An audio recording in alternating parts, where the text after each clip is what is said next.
This is Abe Friedtanzer from Awards Buzz, and I'm very excited to be speaking with Joe Keery about Fargo. How are you, Joe? Good. How you doing? Good, good. Can you tell me about your lifelong relationship with Fargo, the movie and the series? Yeah, definitely. I was a fan. Man, when did I see the movie the first time? Maybe in high school. Completely over my head at the time. Did not really understand it. Um, but I really got into the series just as it was coming out, and thought that they did such a. I was kind of probably as skeptical as anybody else, when they announced that they were making a series based on such a beloved movie. But I feel like Noah was the perfect guy for the job because he just was able to walk the tightrope and balance that tone that they do so well of the absurd and the comedy and the violence. And yeah, I feel like this season is no exception.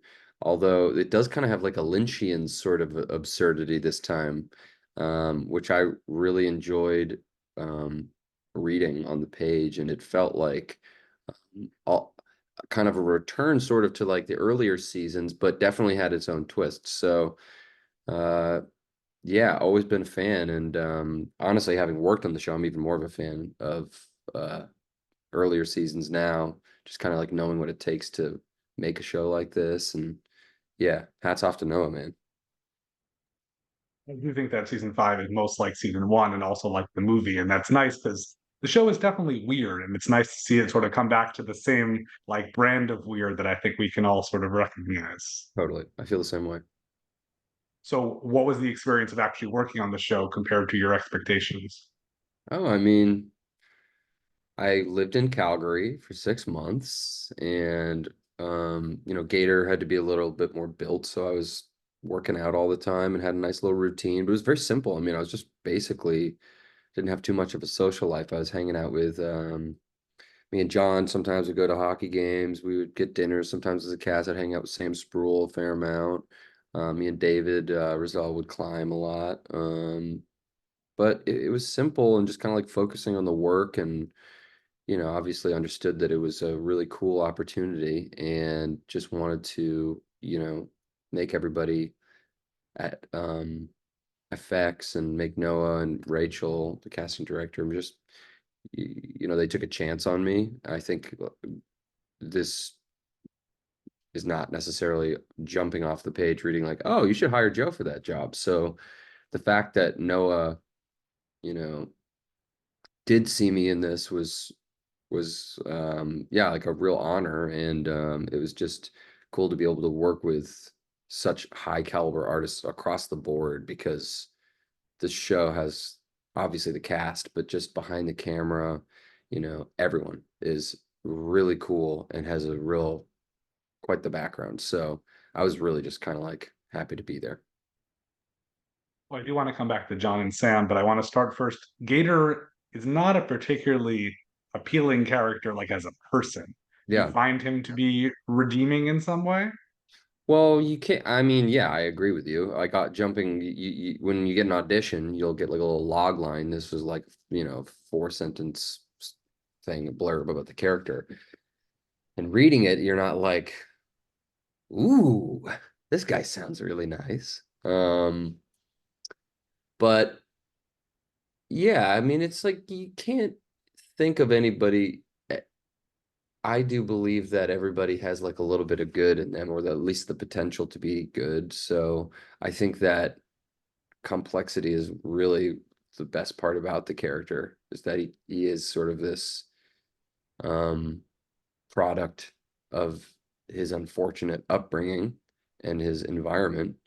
And for me, it was kind of cool to be able to imagine sort of both ways how it could have, gone for him. And there's moments throughout the show that kind of like sort of end up kind of breaking your heart, because you're like, this guy, like he could be, he could be, but he kind of is always making the wrong decision, or is sort of, and it's also there's also a lot of fun in playing somebody who thinks they're a lot smarter than they actually are. I really enjoy characters like that.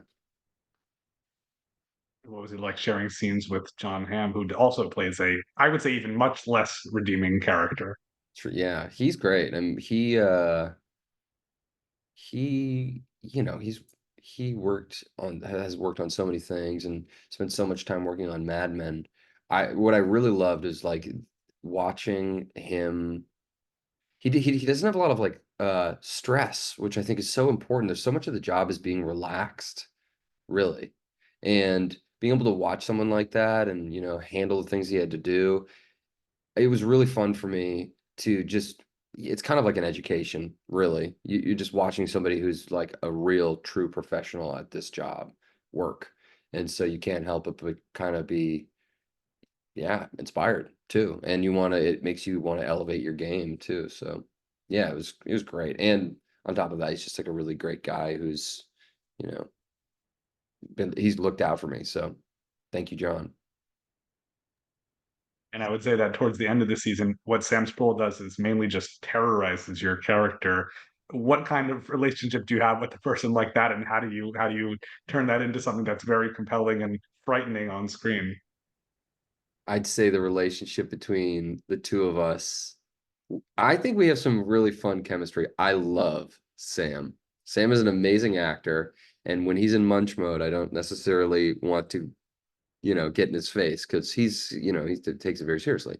And so it's kind of like there's this understood rule that kind of when we were on set, we're playing with each other, but we're staying in these places. But obviously, I mean, offset, he's just like become such a close friend of mine. And we spend so much time together up there because when we shot, we were isolated due to kind of COVID as well. He couldn't go home and I couldn't go home. So we were stuck up there and, spent spend a lot of time and you kind of like make a little family for yourself. So yeah, I love Sam. It's the What best. about Juno Temple? Oh my gosh. I feel like I cannot rave enough about her, especially in this season.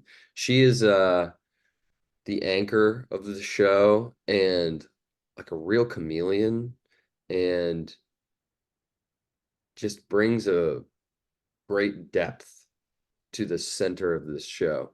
And it's really what the role required and also required her to really live in this place for months. And I have such respect for her as well. And I don't think I've met another actor who has such a deep, caring attitude towards her scene partners. She's constantly checking in with you and a real advocate for the other artists that are around her, and someone who's so intensely focused on the work. So, um, yeah, she's great. Like anytime I get to see her at any, event or what have you, it's always like, oh, man, she is so fantastic. I feel like, you know, she is just going to have a long and kind of illustrious career that will continue to go on. Yeah, I got so lucky to be on this show. How does Gator's hairstyle influence your performance? Man, that was a hard hairstyle to live with.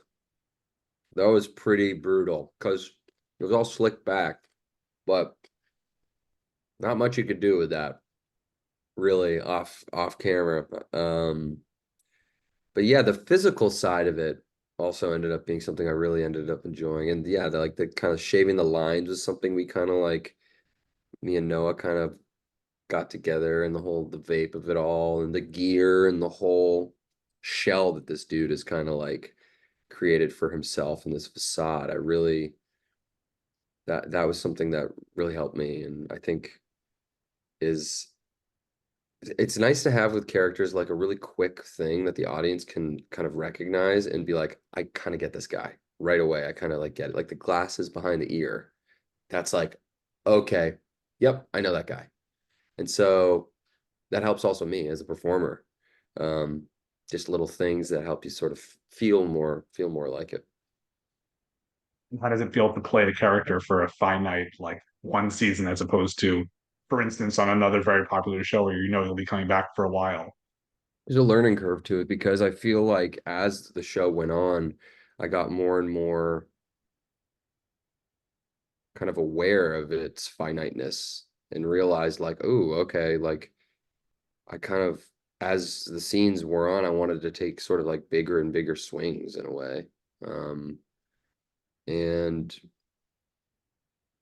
Yeah, it was just like an education, I guess, and in the risk taking involved in being an actor. Like it really is all about, yeah, I don't know, at least for me, like the performances that I really love have like some sort of element of surprise, and that's kind of what engages an audience and engages me when I'm watching something. So trying to blend that absurdity with also just like the believability of the circumstances, and not like you're not knocking anyone out of it by, how crazy it is, but I do think having some little elements of surprise is really exciting.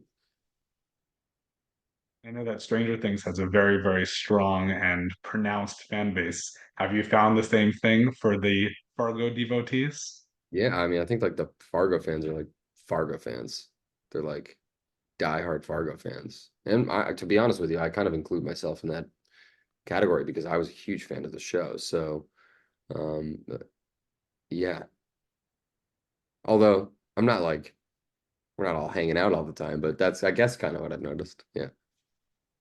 Well, I think some of the stuff with Sam, veers a little more towards the oddly supernatural, the closest thing to Stranger Things that Fargo has in this season. Yeah. Yeah.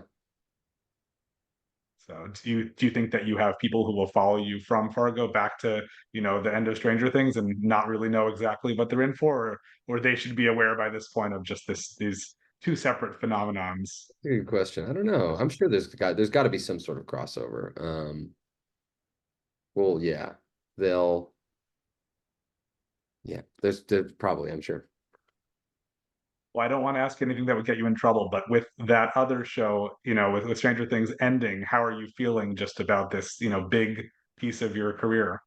Oh man, I'm feeling so excited to see the season actually. I mean, I really want to like watch it, and it's been really fun to work on, and everything has to kind of like come to an end at a certain point. So it's sad obviously, and I'll miss the people most of all, but I'm also really excited to, working on Fargo was it was a new challenge, and it felt like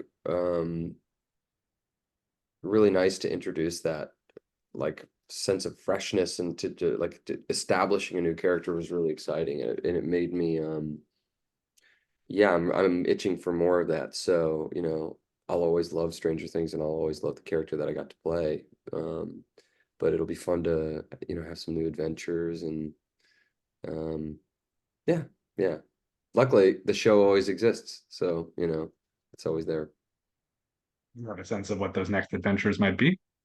No, not at all, honestly. I have no idea, which is also kind of fun. Absolutely. Well, we love awards here at Awards Buzz, and I'm curious if, aside from Fargo and Stranger Things, there's anything you've been watching recently, a show or performance that you feel is particularly awards worthy.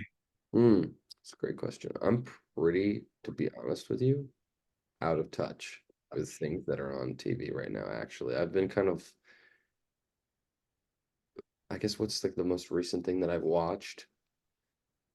I I watched the new old Beatles documentary Let It Be. I watched that, but I don't think that's up for any awards. That's Uh, okay. It's a good choice. yeah. I feel like sometimes when you're working a lot, sort of the last thing I want to do is actually kind of watch TV. But I there's so many things. My list is growing and growing and growing of things that I have to watch, so I got to get on it. Well, I hope you enjoy that. Thank you so much, Joe. It's a pleasure to speak with you today. Thank you so much for all the questions. I appreciate it.